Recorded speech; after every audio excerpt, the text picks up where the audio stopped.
Formerly suicidal redditors, what's something that kept you alive a little while longer and helped you to get through the dark times in your lives? Mostly thinking about how much my family and my few friends would hurt. The black fluffy cat I've always wanted, jumping in my garden and then in my life, forcing me out of bed as he requested food. This started when I was 15. I like to draw. One day I drew a wide open field with tall grass and wide open sky. For years I imagined my future self in that field, stargazing with or without a family, just being entirely content even for a moment. I would promise myself that one day I would find that field and feel that contentment. I still haven't found it, but I've found ways to be content in everything else that I do every day. It's 5 years later now and I've had ups and downs, but I still have that first drawing on my wall, and every once in a while I look at it and I connect the contentment I feel now and think I may not be there physically, but I'm there mentally. Never give up hope that one day it will get better. My mum told me she would give me £100 if I made it through a month. I don't know how that worked, but it did. Alan Watts. I always promise myself that if I'm suicidal and can go through a whole day of lusts without crying, I can make an attempt because it'll truly mean I'm done. I'll go through my whole day telling myself this is my last cup of tea, this is my last time seeing my family, this is the last time I'll watch the rain, this is the last time I'll smell my favorite candle, this is my last time talking to my boyfriend. Usually one of them will choke me up pretty badly. I didn't want to die giving away a huge chunk of my estate to my rapist estranged father. I'm Muslim by law and I can't change it since it is permanent, fair aid system, even though I am currently an ex-Muslim. I think it's because I just wanted the pain to stop and I didn't want to die deep down. No matter how bad I got, I didn't have the guts to go through with it. I'm way late and this will be buried, but here goes. The night I was going to do it, I was planning on hanging myself from a tall sturdy point in a park. Couldn't do it at home, since I was afraid to cut and they were aware of the situation and keeping an eye on me anyways. So I told them I was going out for a walk and I'd be back in a bit, headed to the school park area nearby and stacked up some of the benches in the field. To reach a high enough point. Once that was set up, I felt like I at least owed my closest friends a goodbye and sent a text, which prompted one to call me almost immediately. The girlfriend of my best friend. While she kept me on the phone, she asked questions about where, why and how I was planning, and I wasn't aware she was also in contact with my best friend. In very short order I saw him blitzing across the field, running faster than I'd ever seen him move before, and hell, even since. He got me to sit down, talk it out and walk me home. I still think about it from time to time, as it was the moment and series of events that made me realize that maybe, just maybe, I wasn't a worthless pile of garbage and there was something worth sticking around for. Even if I couldn't see it, they could. So I had to try for them. I won't lie and tell you it was instantly better from that point on. It was a journey. But I wasn't alone then, and even now, years later, I still get dark thoughts from time to time. But I've still got my friends, and now a wife and beautiful daughter to live for. I wouldn't have any of those things if I had ended it early, if my friends didn't intervene. They're still a source of strength when I need it. My family, especially my mom. She works really hard for the family and I don't want her hard work go to waste. Probably way too late in the thread, fuck it. My wife committed suicide in February. I found her. Every single day is agonizing. She's all I think about. When I sleep, I'm back in that room finding her.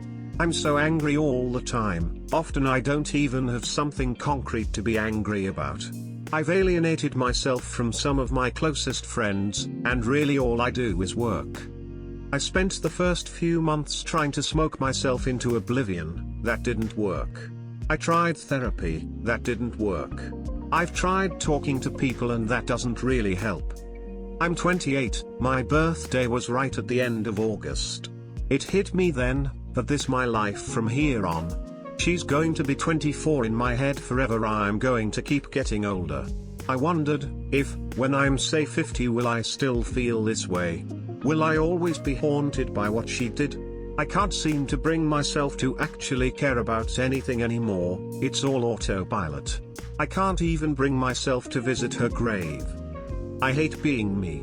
I hate what her decision did to me. I'm not even me anymore.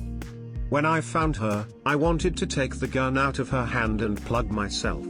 Whatever small part of my brain was still functioning though made me think in that moment that if I did that, I'd be pushing what I felt in that moment onto my family.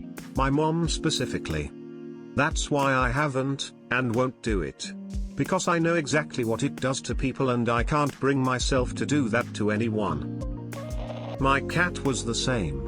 I went through a really bad period and every time I committed to ending things, she would just be right there cuddling and purring and refusing to leave me alone. She would put her paw on my arm and dig her claws in just enough to make me look at her. She saved my life a few times doing that. I finally cleaned my life up and things are better now. But when she passed I had her paw tattooed on my arm, so she stays with me and still reminds me from time to time that there's always someone out there that understands. And I swear sometimes when I do get depressed I can feel her claws on my arm. It's amazing to me that of all of the people I've known, my husband, my family, it was a cat that was able to connect with me. My dogs. To be honest, I couldn't do it to my family. I was going through some medical issues that made me very much wish I could just turn it off forever. I felt like it would be barbaric to allow me to live. Miserable. I got through it by drinking myself into a black hole, which just made it worse in the long run. I found the right doctor, the right medications, medical cannabis, FTW, quit smoking and drinking, best decision I have ever made BTW. But it was hard, and with the support of my family, I made it. These days I'm so fucking happy all the time. I love my wife and kids and I find a moment every day when I think I could have missed out on the best part of my life. I'm still in constant pain, but with some tools I made it. I know I'm lucky I have these resources, but I made it. I know your mileage may vary, but keep believing that it's going to get better, because it will. It might also have to get worse before it gets better, so prepare yourself for that.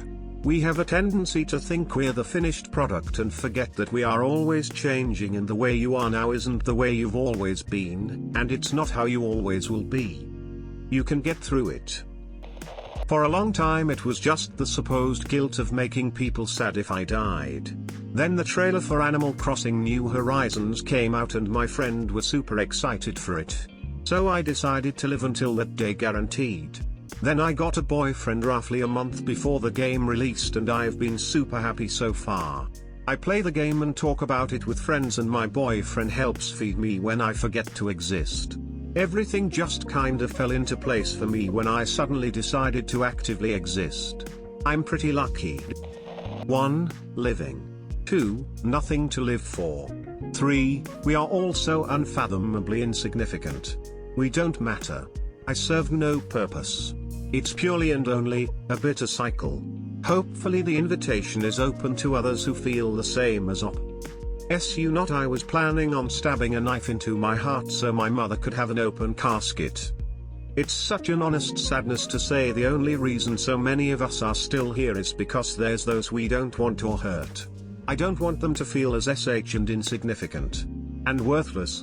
Undeserving of love as I do. But then the thought of they'll get over it eventually eases that and grinds down the pain.